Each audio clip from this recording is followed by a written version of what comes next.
I hear a lot about how much games suck. It's amazing how much people talk about video games just being totally bad. Not what they used to be. They totally suck. I remember when New World came out, people were really excited and then they were disappointed. And, you know, truthfully, I really see the reason why. Because I was also kind of disappointed with New World for various reasons. But this is not about that. This is about how whenever there's a big release of a game, like right now it's Starfield, people are all talking about Starfield. Some people love it. Some people totally hate it. And it's not really a game I want to play. I got plenty of other stuff to do. I'm not going to play Starfield. It's not even in my realm of wanting to play it. But I would imagine it's a pretty amazing game. Is it what people expected it to be, though? No. And I will say, as a side note, space games tend to be disappointments. The reason is because you start off saying you're going to space and you're going to be able to explore the universe. And then how do you live up to that? You can give players a big amount of space to explore. Normally, devs do in space games. But it winds up being a ocean across and a puddle deep. And then people are left feeling like it was an empty experience because it didn't live up to that depth they were hoping for. So I do think space games tend to be an open ticket for disappointment oftentimes. It's also really easy to create space because all it is blackness. And it's easy to create planets because all they are is spheres. But to create a planet that has a density of content, well, that's an entirely different thing altogether. So it's really easy to have a lot of space without a lot of meaningful things in that space. Now, all that being said, though, is Starfield an amazing game? Probably. Was New World a pretty amazing game when it came out? Yeah, I would say so. How many other games are there out there that are pretty amazing? But people have a lot of negative things to say about them. There's so many examples. And the reason for this, in a nutshell, is that people have a totally different type of expectation in gaming today than they did in, say, the late 90s. Because in the late 90s, if you said, what is a game? People would maybe think of a sports game, or they would think about a board game, more likely. They would think of something like tabletop Monopoly, or maybe Risk, or maybe a Dungeons and Dragons campaign. So by that standard,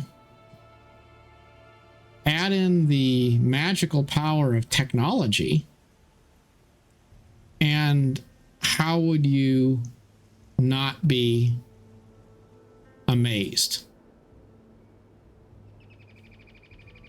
It was really easy to impress people because people were comparing video games to tabletop games. If you were drawing cities on a piece of paper with a pen or a pencil, and then you had SimCity Classic come out, that would be absolutely incredible. But fast forward to today. Games have been around for a couple of decades in a pretty modern state. Truth is, they've been around for more than 3 decades in their most rudimentary form. People have gotten used to them. So now, people compare games to reality. The goal is for a game to replicate reality to the point where it's more fun to be in the game than it is to be in base reality. See, what people want now is artificial, virtual reality. That is what people are aspiring to. That's what they're using as a benchmark. When you think about that, it becomes really obvious why people are disappointed. It's not because the games are bad. It's because people's expectation of what constitutes a good game has changed so much that it's a completely different benchmark from what it used to be.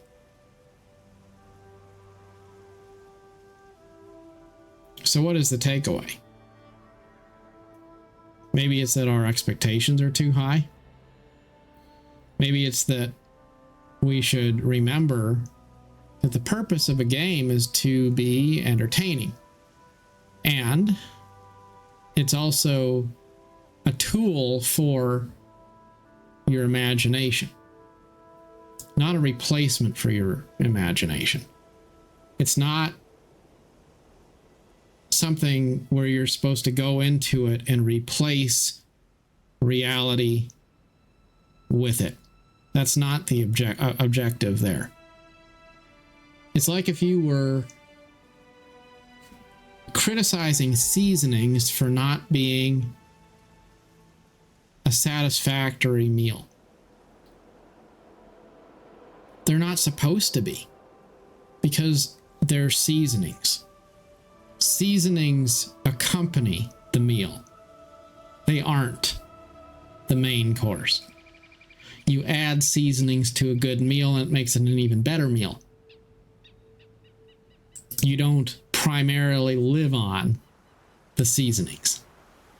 And that is why so many people are so dissatisfied with gaming in its current form. It's not because the games are so bad. Many times it's because people's expectation of what constitutes a good game has changed so much. It's the same thing with relationships and with standards of beauty and with a lot of other things in life too. We have this standard which we've changed from reality to something utopian, something that basically doesn't exist. And when we do that, we set ourselves up for guaranteed failure, because you can't ever make reality, you can't ever make something that's better than reality. You're not going to be able to make real life obsolete so that you can live in a perfect world that makes you not need reality anymore. Maybe there's some sort of a eventuality in our future where something like that could happen, a science fiction kind of a situation where we upload ourselves into the computers and we don't need to have real lives anymore. I don't know. But right now, we need to live good lives in real life, and gaming can be an amazing exercise of the imagination. It can be a wonderful way to add value to our lives. But it shouldn't be a replacement for life. You got to go, as they say, touch grass. And I think that we really do ourselves a disservice when we have such high expectations of life that we can't appreciate good things.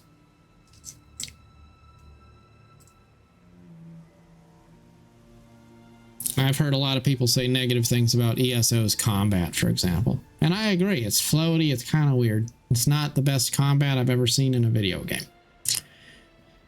But, I mean, what are you expecting?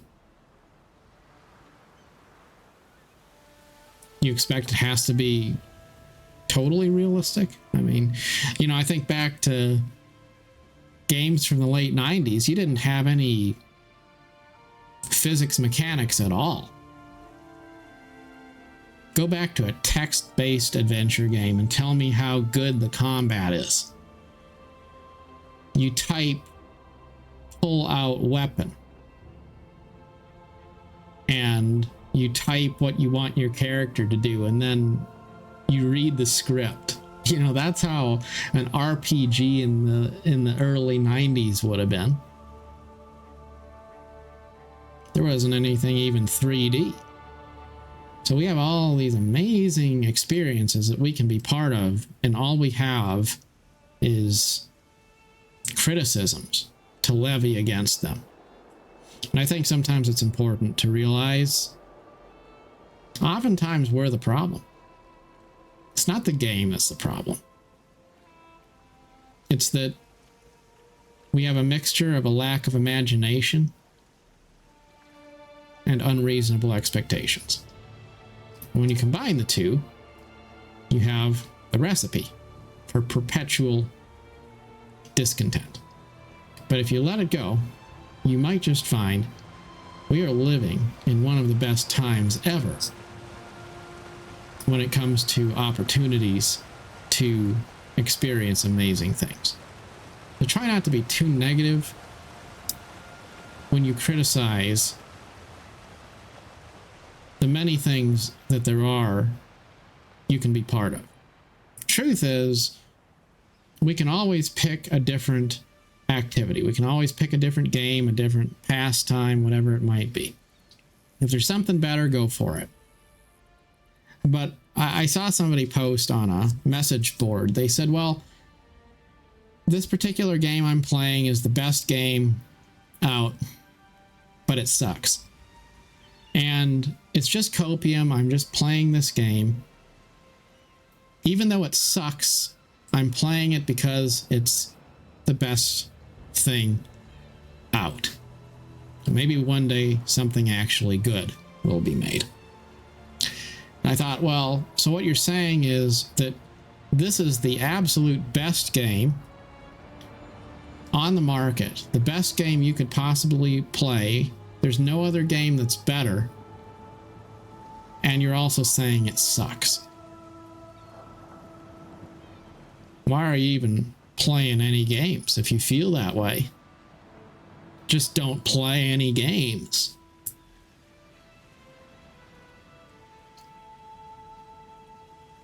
Or maybe you just have to fix your attitude. Maybe you just need to stop thinking that everything has something wrong with it. Start enjoying the experiences you're having in your life.